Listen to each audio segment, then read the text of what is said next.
অনেক বছর আগে ইসলামের স্বর্ণযুগে ওমর ইবনুল খাত্তাব রাদিয়াল্লাহু আনহু ছিলেন মুসলিম উম্মার খলিফা।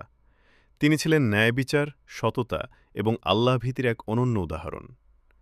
একদিন রাতে খলিফা ওমর রাদিয়াল্লাহু আনহু সাধারণ মানুষের অবস্থা জানার জন্য ছদ্মবেশে শহর পরিদর্শনে বের হলেন।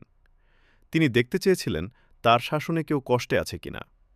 হাঁটতে হাঁটতে তিনি একটি ছোট কুঁড়েঘরের পাশে এসে থামলেন। ভেতর থেকে একটি শিশুর কান্নার শব্দ ভেসে আসছিল।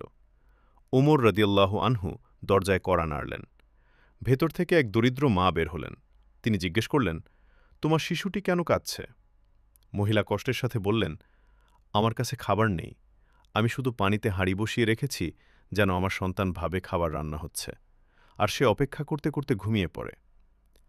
এই কথা শুনে ওমর রাদিয়াল্লাহু আনহুর চোখে পানি চলে এলো। তিনি সাথে সাথে বায়তুল মাল রাষ্ট্রীয় খাদ্যভাণ্ডারে গেলেন এবং নিজের কাঁধে আটা ও খাবারের বস্তা তুলে নিলেন। তার সহচর বললেন, আমাকে দিন, আমি বহন করি। উমর রাদিয়াল্লাহু আনহু উত্তর দিলেন, কিয়ামতের দিন কি তুমি আমার বোঝা বহন করবে? এরপর তিনি নিজেই খাবার নিয়ে সেই মহিলার ঘরে গেলেন। নিজ হাতে রান্না করলেন এবং শিশুটিকে খাওয়ালেন।